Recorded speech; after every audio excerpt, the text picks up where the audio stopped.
Oh my God, we're into the ghosts and the ghastly impressions, should I say, already. How are we? Good morning, everybody. Good morning, Lorraine. How are you? Happy New Year to everybody, and thank you very much for all the support for jobtalkjava. And we've had a lot of kind of engagement over the last while since we last spoke in early December. So thank you so much for that, Lorraine. Happy New Year to you. How are you? What's the story? What's going on in the lovely town of Sligo? I am good. Hello, welcome everyone. Yeah, it has been a while, hasn't it, Ger? We haven't had a live since, as you said, the 6th of December or something like that. So it's been a long time. I hope people missed us. That's the one thing. I hope people have, missed our banter and want to dive in and Our bonhomie and all of that kind of stuff, one very important addition to the Job Talk Java, I suppose, I don't know, suite, shall we say, has been merchandise. So oh yeah. Lorraine and I are both sporting the must-have desktop accessory for 2025, the Job Talk Java mug. Clink. Very important. Lorraine's actually drinking tea. Yes. Don't tell anyone, okay? Yeah. And you may have seen a number of posts where we were kind of on our travels through the country before Christmas with the fabled Job Talk Java beanie, which made an appearance last week as well in a video that I put up on LinkedIn. Lorraine's going, what are you doing? Anyhow, so yeah, that's what we've been up to. I need to correct you there now, Ger. I said you looked very cold It was very cold. doing that video. Yeah, I picked the wrong day to get a buzz cut. Oh, somebody wants a JTJ hat. Who wants a JTJ hat? Somebody's commenting there. I bet you that's Sarah. I think Sarah wants one. Anyway, there we go. What was it? Maybe we do. Maybe we do. Well, I have an extensive background in retail, so you never know. Let's see how we go. So we're here today. I think one of the things that we had a good sit down and a bit of a chat between the last time that we were live on the 6th of December and now, and we've kind of planned out a lot of episodes for the year. And one of the things that we wanted to kind of touch on was to really kind of every now and again zone in on what's trending on LinkedIn. What's happening out there, what are people saying in the world of recruitment, in the world of job seeking, generally, what are people saying about their lives at work and the world of work. So one of the things that you see every now and again on LinkedIn, and I think sometimes people just, put up topics to just engage, and kind of say, right, okay, I'm going to, be a bit more visible if I talk about this topic is. But one of them is ghosting. And I know, Lorraine, this is a topic you don't really care about all that much. Would I be right to say? I care in relation to how the word is used.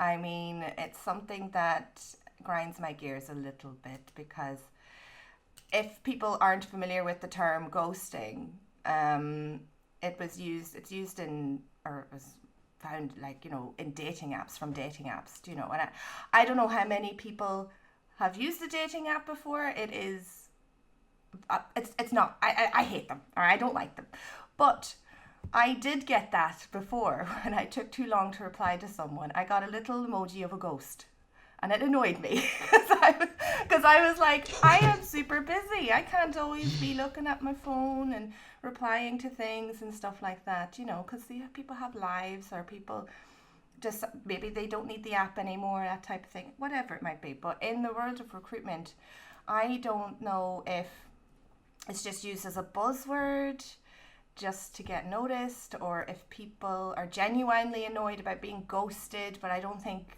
ghosting is the right way to define lack of communication. Okay. In my opinion. So so what is ghosting defined as? Have you had a look in terms of, I don't know? Oh, so from what I've seen, there was two definitions. One of what a ghost is, and the other one is the practice of ending a personal relationship with someone by suddenly and without explanation withdrawing from all communication.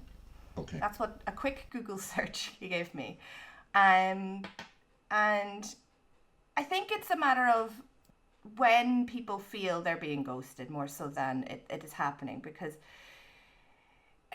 I guess in the job seeking recruitment world, it's not really a personal relationship. If you want to go like logically into this definition, it's not a personal relationship, it's a working relationship, if even a relationship at all, in my opinion.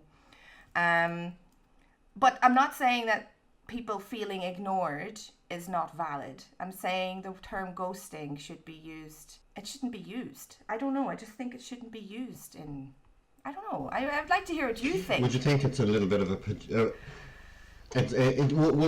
you will hear now in a minute. But would you think it's a little bit of a pejorative or a little bit of an unprofessional term even, like, you know, or do people just need to start wearing their big boy pants and their big girl pants and get over themselves?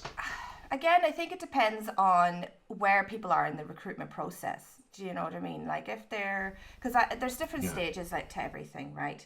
And I'm a very communicative person, and if I don't hear back from someone, if it's something I want information on, I will ask them myself. I will go and message them and contact them myself. If I don't hear back from them, I'm not going to go, they've ghosted me. I'll just go, okay, and move on. Now that's just me because I've done my best, but communication is two ways, and just on LinkedIn I've noticed that it's one-sided, and it shouldn't be one-sided. It should be both, and I think it's a understanding of circumstances on both sides that will help to maintain that level of communication, but not make it that it's one side has to do all the work kind of thing. Yeah.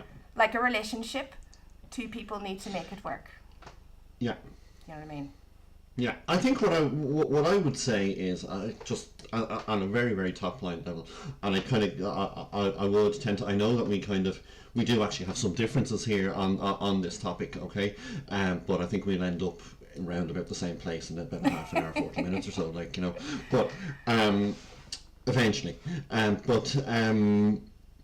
what I would think around ghosting is, the first thing is, if you're a candidate in a recruitment process and you've applied to a job, you've got to step back a little bit and kind of understand, you know, well, how have I applied to this role? Have I gone through an agency? Have I applied directly? What are the conflicting demands? How is your application going to be received on the other side? So who is screening it? What is the volume of work that they're likely to be faced with on any given day? Example, right at the moment in my old job in the Guinness Storehouse, they are going out to hire staff on fixed term contracts, and a lot of these fixed term contracts will be for 7-8 months, and they'll cover kind of the season in earnest will kick off around the Six Nations, coming into the St. Patrick's weekend, and then start to wind down around September or so, okay? So the first initial period will be they get people on board, they get them in training, and then they'll get they'll be there on the floor for a long time, for 6 or 7 months of the year, and then they'll be kind of phased out of the business after their contract comes to an end, okay? So when I recruited for the Guinness Storehouse, these were jobs of choice. I would be faced with hundreds of applicants, and they're all coming in through the ATS system, and you're kind of trying to filter out and stuff like that, like, you know, and you know, it was only really in later years that I worked closely with a dedicated talent acquisition specialist. So, you know, for a long time I was running the whole show myself, plus a front-facing operation and a day-to-day needs of a team. So expecting, you know, somebody like me to go back to every single candidate, you know, it's not really, to me, it's not really credible, like, you know. Now, there has to be a mechanism, I think, to keep the communication going back and forth with the candidate, okay? I do think that, you know, I think ghosting really only kind of kicks in once you have made an initial, you know, contact with the business and there's been two-way communication. And if then somebody drops out of the process, or somebody drops out of the conversation, can't be contactable, can't be, you know, is not answering questions, and, you know, whatever it is, then I think a candidate will say, if it's a candidate who feels they've been ghosted, I think they're entitled to be a little bit, this isn't great. What do you think? Are we on the same page there?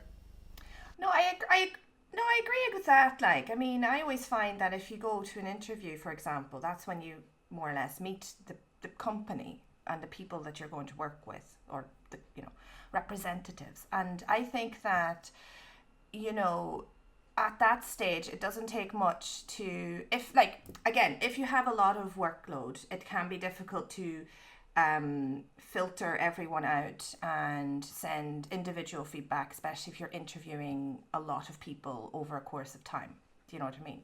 So it is, in a way, there's a bit of, if you don't, like, you'll get a message or something saying anyway if you haven't been accepted, or if you've got to the next stage, or if you've got a job offer, usually.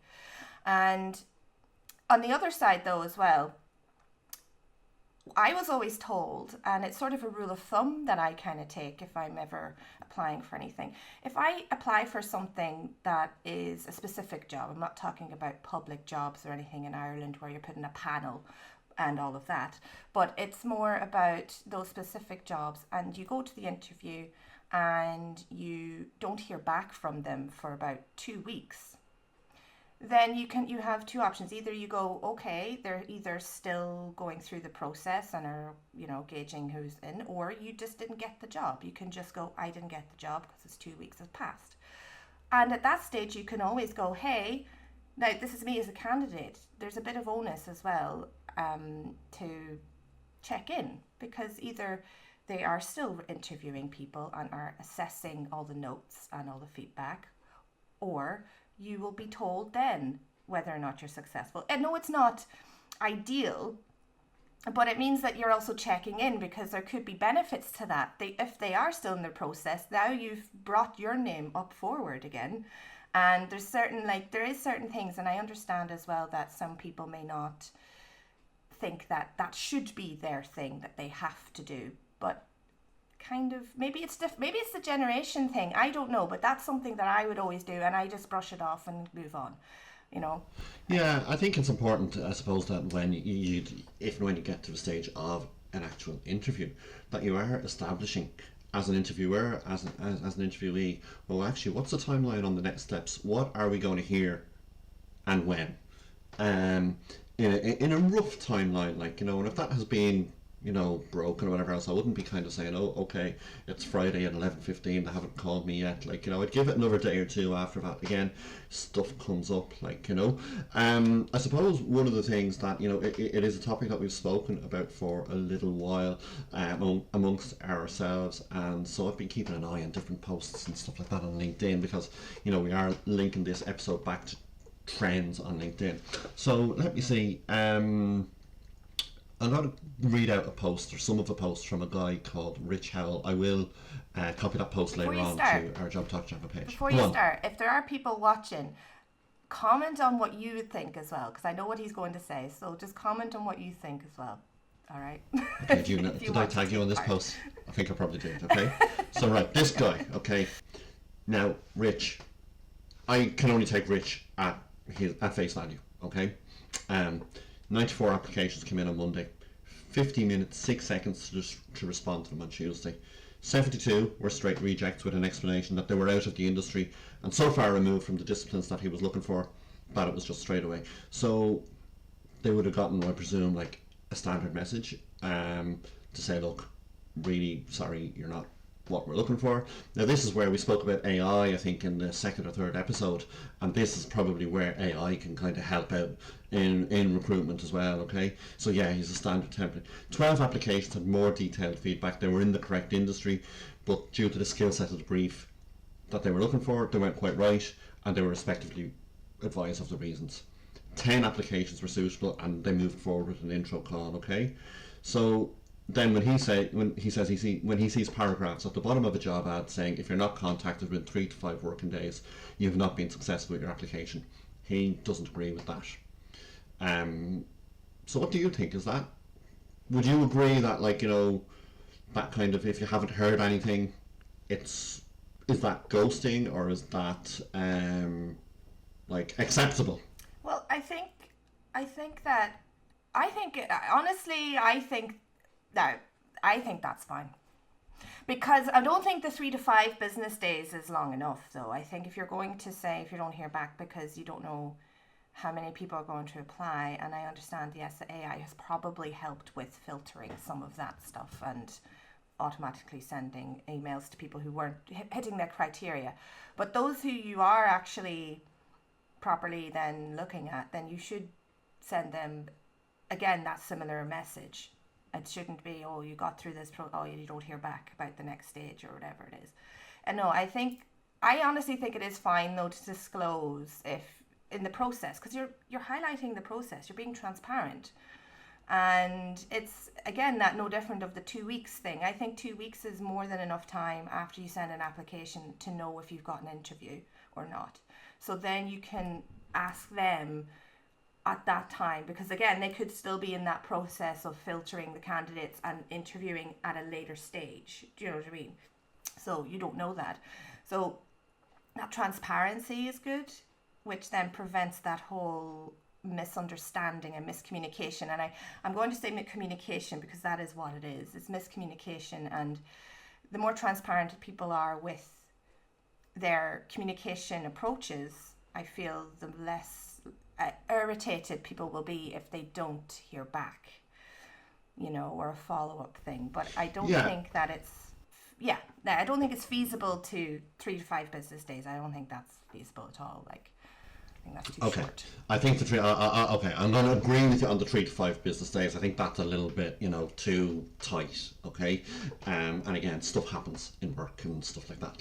So, for example, what happens if Rich goes, and trips up and breaks his leg on the way to work, and next of all he's off work for a few days, he's not at his emails, whatever else, and he can't get back to candidates and he hasn't been able to delegate it out to somebody, I think you've got to give yourself a little bit of time there, maybe a little bit more than that, okay? I'll also preface what I'm going to say by saying I come from a generation where you kind of sent off often physical applications, and if you didn't hear back, you didn't hear back, and you know what they say, tough, that was just, I'd be the same there too. Yeah, and everybody kind of, and everybody moved on with it, okay? What I would say is that we live now in an era where people kind of, for all of the AI and all of the things that technology has brought us, I'm not sure, people really kind of like the personal touch, okay? And they engage with personal, you name it, they engage with personal stuff, and if you can bring a brand to life, that's brilliant. Even if you're not giving somebody the job, I think it was Virgin Media did a little bit of research there, and this comes from Russell Ailes on LinkedIn, and they found that candidates have expectations too. Sometimes people in recruitment, they treat candidates in a certain way, but they would never dream of treating their customers like that. If a customer email came in through their customer contact site or whatever else it is, they wouldn't dream of not going back to them.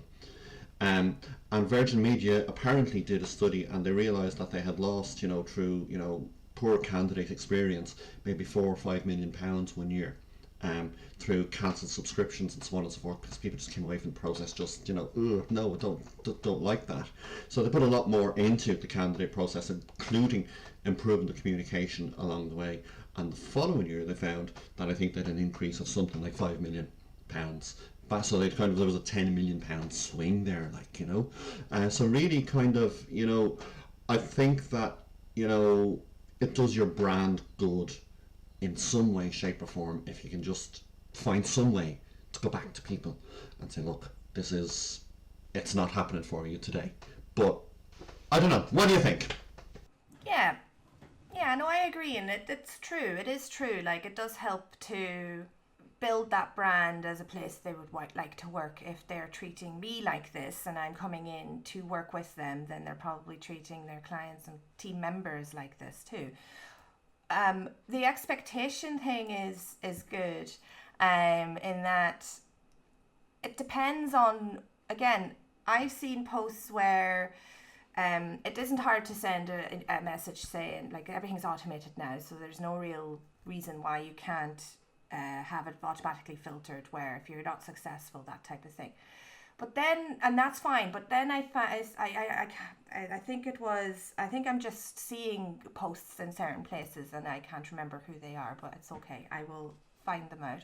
But there was one about, again, that feedback element, and I'm kind of there going, well, is it at an interview stage or the application? Because, if it's your application, they're not going to go through, the reason why you haven't been accepted for that next step is because you haven't hit the criteria, full stop, right?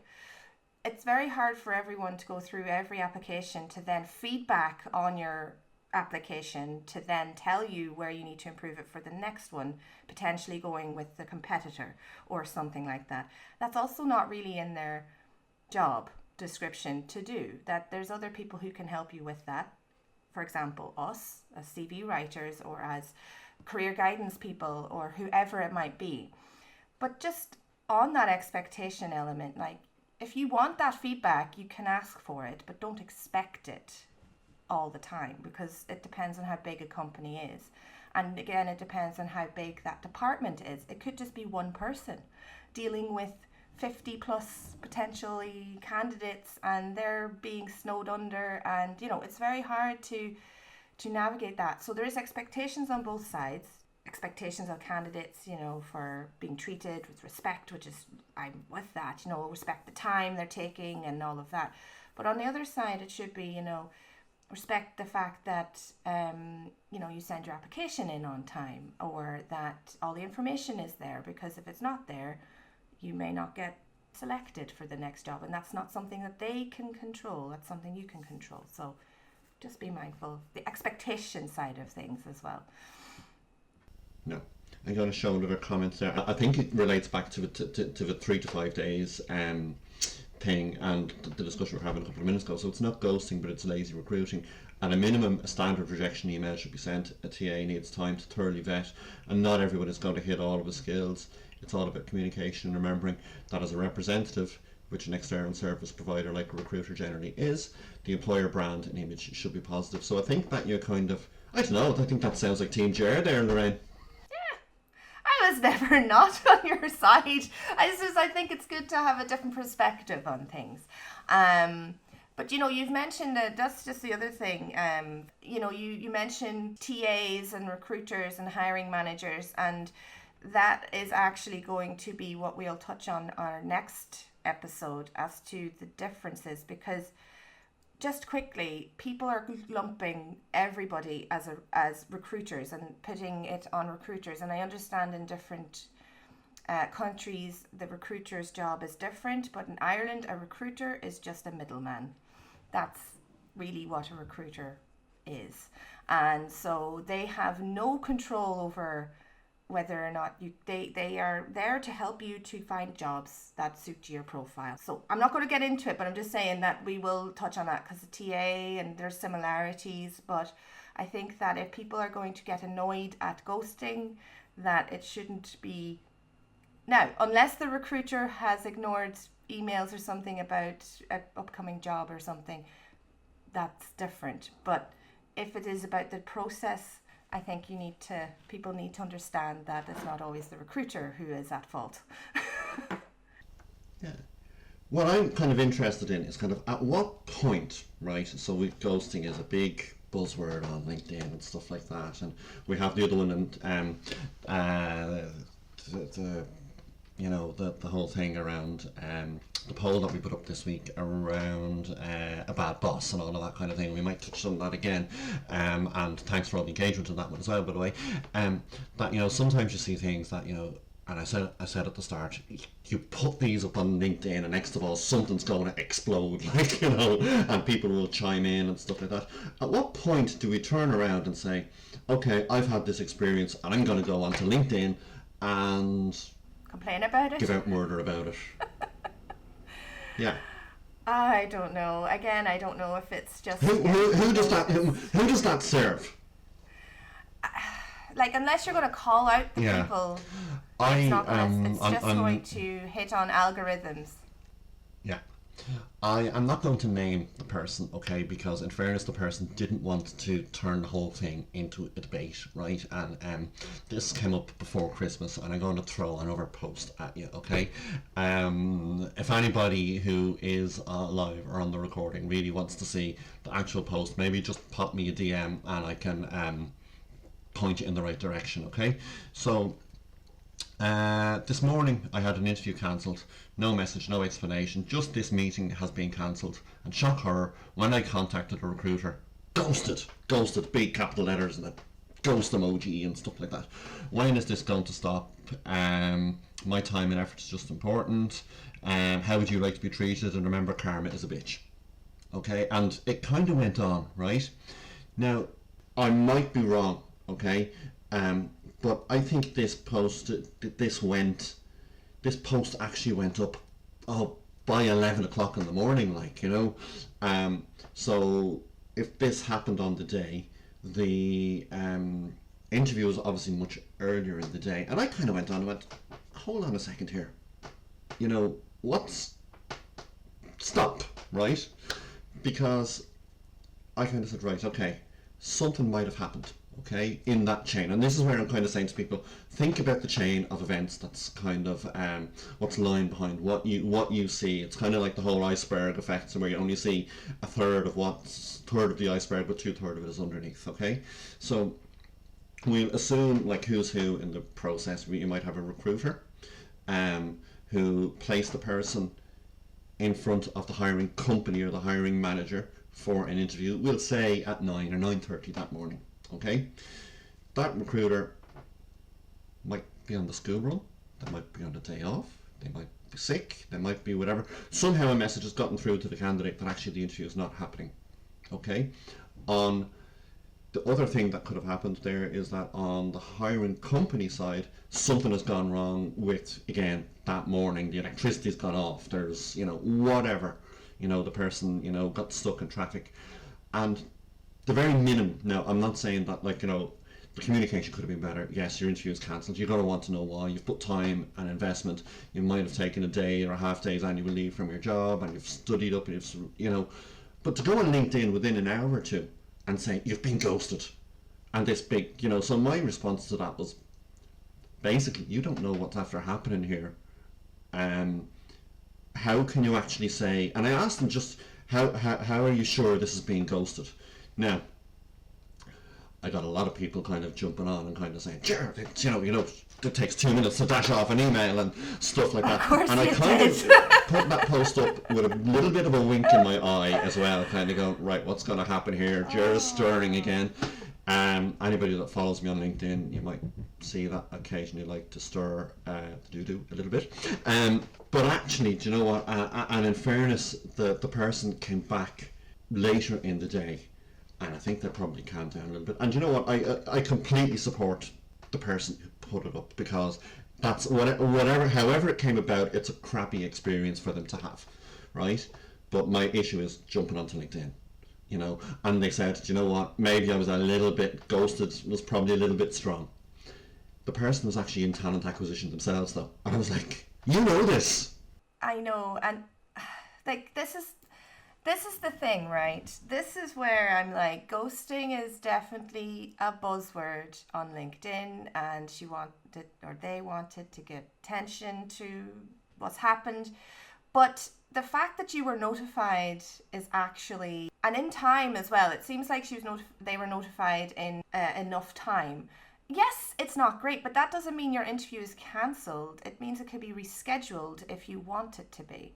Like, it's one of those things. Yeah. You can then decide at that moment, okay, ask, okay, yeah, or maybe we don't know the context. And I think that they did, in that comment, said that they messaged, but they were ignored. I'm not going to say the word, they were ignored. But again, you have to give them the time to get back to you. And that's the thing. What time is too much time before you say that you've been ignored and there's a lack of communication, a breakdown of communication in there? As you said, an hour is not long enough. or thereabouts or whatever it was. No, look, it's gone back a month or 6 weeks ago now at this stage, so maybe I'm slightly off on my time. So disclaimer there, and apologies to the person if, they're part of our massive Job Talk Java audience, but I do think that the point holds, like, jumping onto LinkedIn straight away, I'd be kind of looking, and you know what? I would be kind of looking, if I was an employer and I was going in to look into somebody's, social media, what they're doing and stuff like that, I'd be kind of going, drama, don't think so. So, Sarah, I'm not sure if I'm pronouncing your name correctly, but thank you very much. I'm just going to read out your comments, if that's okay. You apply for a job, send them everything they ask for, portfolio, resume, certifications, and then silence. Once a small company even asked me to provide proof of a client's resume transformation, the before and after versions, and their interview notes. Okay, a bit mental. I went to the effort, but they never bothered to reply. And Sarah is right. There should be at least a formal rejection or a bit of feedback about why they're not moving forward. Ghosting candidates is just plain unprofessional. And incredibly whether or discouraging is the very end of it. There, it's cut off, but and incredibly discouraging is what the end of that is. Yeah, and I think and I personally, I would agree with that. Like, I don't know about the word ghosting, but I would say breaking off that communication. If you go back to the definition that Lorraine kind of touched on at the start, I would say, it's that kind of it's that communication. Like, when it doesn't go well. For me, it doesn't. I would also say that's a very strange request that was made. I would be like, well, yeah. I mean, it depends on what type of job you're going for as well. I'm not too familiar what your Sarah's profession is, but it's very strange to ask for certain things because it looks like they were looking for templates that they can use themselves, and then they weren't going to get back to you. It's not dissimilar to like going into an interview and them asking you for your 5-step plan to improve marketing and performance or something, and you give it to them and then you don't hear back from an interview, but now they have that information. So it's sort of like, I don't know, I think if certain things aren't, if you're applying for jobs and you're asked for more than just your CV and credentials as in education and or maybe references, I think you need to start wondering what the information is going to be used for.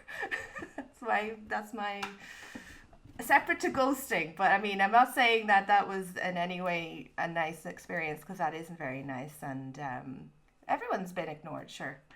In your professional life, personal life, it's not nice. I was gonna ask you, Lorraine, have you ever, we'll say, at work, we know you're terrible on the dating sites and you get sent ghost emojis and all that kind of thing. Lorraine wants to kick me under the table, but we're about 100 miles apart. I don't like my phone. But we'll say at work, has there ever been a situation where you feel that you've been ghosted or ignored unfairly, or? Oh, I mean, I think with our line of work is very sales focused as well. So, you reach out to a candidate, you send all your information, and then for months you don't hear anything, right? I'm at the stage now where I'm like, okay, I've sent that information is there, they have that. Yes, it's a bit annoying because maybe you were hoping that would turn into something then and there. But a lot of the time, you have to understand as well circumstances, and this is where it kind of falls in with everything else, circumstances. They may not be ready for it. They may be market researching and benchmarking and all of that themselves. And, all you can do is go, okay, that's fine. And then check in with them after a while and see how they're getting on. And then they'll go, oh, you've popped back up. This is what I mean. Oh, you've popped back into my inbox. Oh, I forgot all about that. Oh, yes, we'll keep going. So that's what I mean by, if you are, let's say, as I said earlier, for anyone who's just joined, I said earlier that, if you inquire after a certain length of time about your status of your application, or ask for interview notes after an interview, if you're not successful, it means that your name is sort of popped up again, and maybe they missed your, maybe you're down the bottom of the pile because you applied early, whatever it is. But I don't really have like horror stories, we'll say, from my side with regards to being ignored, that it annoyed me so much that I'm like, you know, I wouldn't be like that, no. What about you? I've been thinking about this a little bit, and I can point to maybe three situations in the last couple of years. Okay, so the first one was, as everybody that knows me knows at this point, you know, I worked for Guinness for a long time, and I left Guinness in 2020, went back for a little while to do something, but it was very much in and out, short-term project. So in my head, I left in 2020, and at the same time, I went to get my HR qualifications and stuff like that. I've done a lot of it through work. To be honest with you, they weren't really teaching me an awful lot more when I got on that initial course that I did, and I was looking. Still wasn't really, didn't know, you know, my CV writing career was kind of very much started as a little side project during COVID and while I was studying and stuff like that. I didn't think I would be sitting here writing CVs 4 years later, 5 years later, as it is now.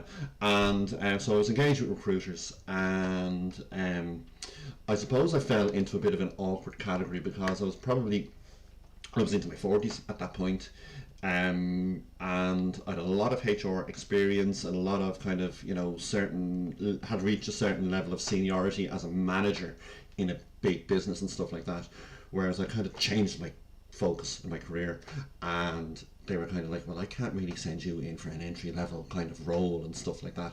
So there was a recruiter that I was working with, and she was helping me to kind of pick and choose the kind of appropriate roles. Like, you know, I knew I'd have to take a little bit of a step back in terms of money and all of that kind of stuff, and that was all fine. And I remember one interview in particular, and didn't get the job. Fine, that happens. And it was during the Great Resignation, shall we say. And next of all, she just, you know, fell off the face of the earth for me. Now, to be honest with you, I don't hold any ill will towards that recruiter, because a very, very, very busy person, and she's looking for something that was a little bit niche. I was kind of looking for guidance from her as well. So whereas, you know, they do say if you're working with a recruiter, go and try and identify jobs yourself. Which I was trying to do, but like, you know, I was relying on her expertise as well to kind of guide me to, and look, she had other things on her plate, okay? And that was fine, and I became the best CV writer in Ireland, apart from yourself, of course, and everyone lived happily ever after. Best CV writer in Ireland, you should put that in your profile. Yeah, the CVs that make me blush. Anyway, and the next one was a client, about this time last year, a little bit later, around the spring last year, and I'd gone through a certain way of process with them, and explained what I needed to do, and sent off that questionnaire that I speak about a little bit to them, and next of all, bang, fell off the face of the earth. And like yourself, I don't follow up with people too much. If they disappear out of a process, I will send one follow-up email and say, that's, you know, and then I won't do the pushy sales thing and stuff like that and leave it at that, because nobody wants, and that's the type of thing that gets CV writers a bad name as well. I don't do that, okay? People have their own business. And then the other I don't think thing, either of us do that. We don't want it on our side either, like. Yeah, that's it. I am preaching. Yes, Sarah, I am. Sarah, and again. then Preach. I suppose the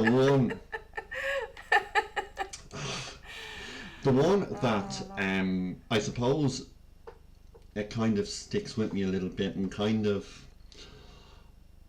I'm gonna say hurt me a little bit, like, you know, or disappointed me is probably the wrong word, is that a couple of years ago, at this stage I was kind of established as doing what I do, and somebody that I had a previous professional relationship with, and somebody who I have huge time for and has been a great support in my career, reached out and kind of said, look, we need help on a particular aspect of a project, and we think that you have the skill set that you might be able to help. And we spoke about it back and forth for you know, quite some time. Now, there was one or two sticking points on my side. I can't really go into them, like, you know, but not insurmountable things. But there was what I would consider a verbal commitment to proceed. and it was coming up before I met with this person 2 days before Christmas, and it was, look, we're going to come back to this the first week after Christmas, but at that point it'll be, you know, we'll be all systems go, and will you be ready for February to go? And I was like, yeah, absolutely. And I moved things around personally in my life and stuff like that to make this happen. And radio silence after Christmas. And I kind of left it. I know the person is hugely busy. I know the person is full of very good intentions and is a very good person. But I don't know what happened, really. You know, I have some inklings and back channels and a bit of an idea. I actually met the person about 6 months later at a social thing over, and you know, I had a couple of pints in me at that stage, and so did they.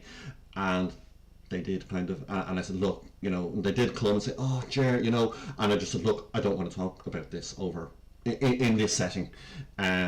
And, you know, there's no falling out or whatever else. Like, you know, I did try to reach out a little bit in the interim in that 6 months, but it wasn't coming back. And that now, you know, it was at the point where commitments were being made. And, you know, to be honest with you, that person had probably had very valid reasons to say, no, we're not going to go ahead with this. And that's fine. I just would have appreciated a phone call. I think that's fair. Yeah, I think there's certain, again, circumstances. You know, I think it's important. But again, you know, you yourself wouldn't go and say, I've been ghosted. You would just deal with that communication channels as best as possible, follow up and stuff. And I think that, I just think it's just a term. I think it's just used now way too much, too often, to get looked at on LinkedIn, to get noticed on LinkedIn, because LinkedIn is a social media platform, all this jazz. But I think people just need to, at the bottom line, it's a communication breakdown. And either you can look at it and be annoyed and hold on to that annoyance and, you know, have it impact your job seeking or whatever. Or you can go, right, I'm going to connect with them again to see what the story is, so that it, you know, I can then move on. And then you can then go, I had a bad experience with them, I'm not going to apply to them anymore because I had a bad experience. Like anything else, any utilities, and even that you would engage with, you'd expect a certain level of communication from both sides.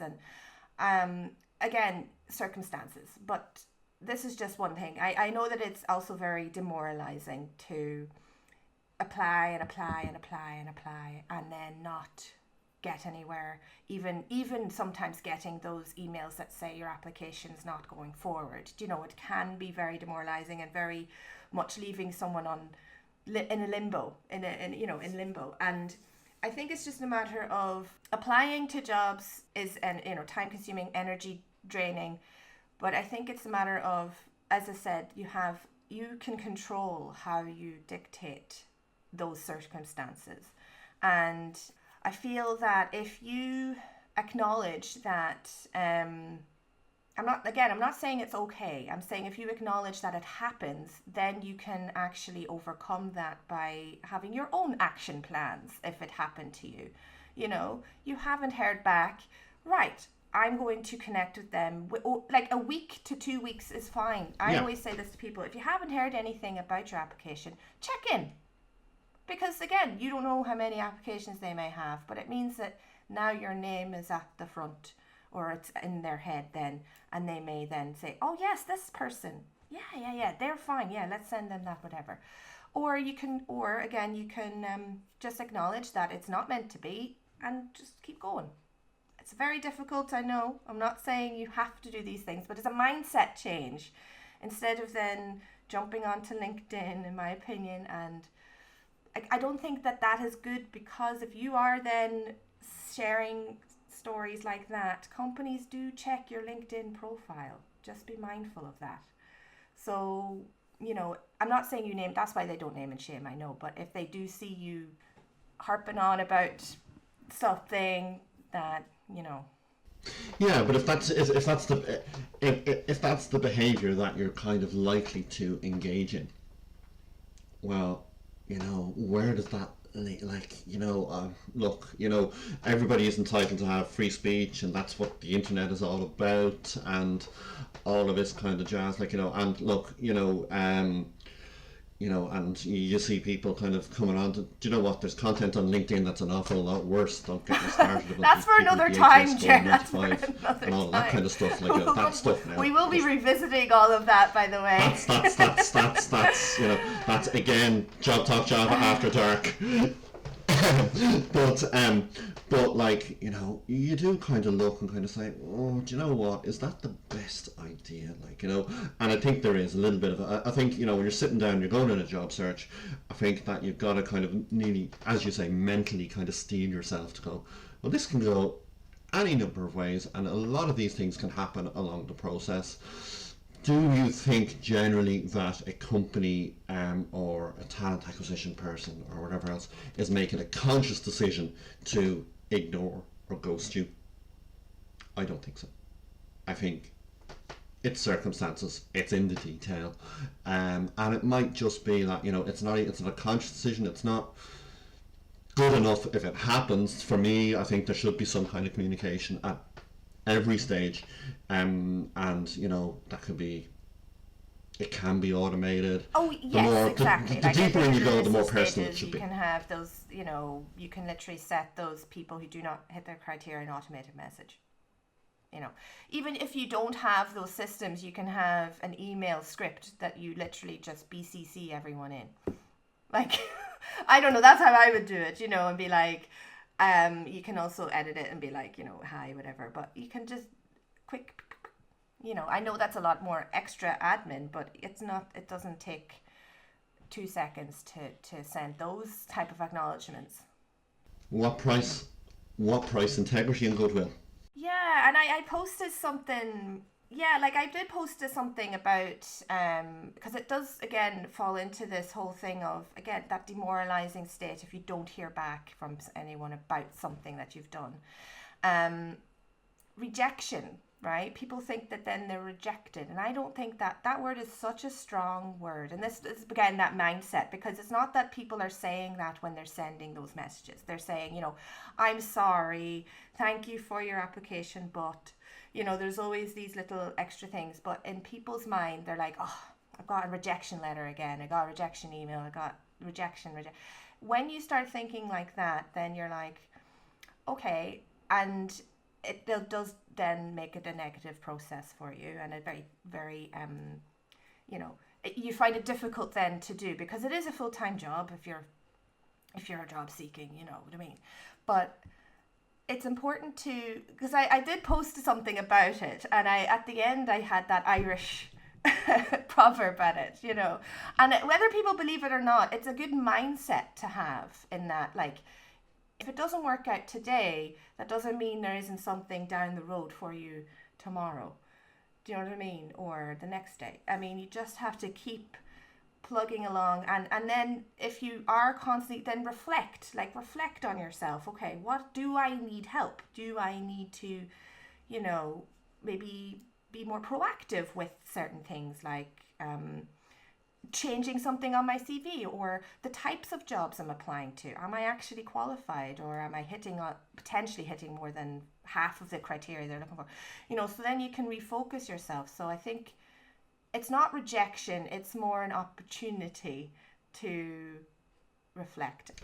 To reflect and refine how you present yourself and how you show up. And I would say that if you're at the interview stage and you're not getting over the line with interviews, it is worth finding somebody to go and do a mock interview with, even if it's only you're looking at yourself in the mirror and giving those answers, and finding, Who doesn't talk to themselves in the mirror, Ger? Who doesn't talk to themselves in the mirror? Don't talk to me when I talk to myself. Sometimes it's when I answer back it's the problem, But anyway, so let me see, have we, I think we've kind of... No, I think we have, but I think it's just a matter of, I think my gripe with the whole thing is not the fact that it's unfair to everyone, because it's two sides to every story. And as I was saying, I remember, I can't remember the definition exactly, but I do remember when I was doing my business studies exam in my leaving cert a long time ago. The one thing was about communication, and the very start of it is communication is a two-way process. It's a two-way process. And so if you're feeling as though people aren't listening to you on one side, pick it up and try and connect with them. If they continue to ignore you, then yes, you have a valid reason to say you've been ignored, but you're not ghosted. It could be that they just, I don't know, I just don't like the term. I think it's just I don't like the term. You know, it's not a dating website. It's Okay. life. Down with all of it. So we need to get the Ghostbusters.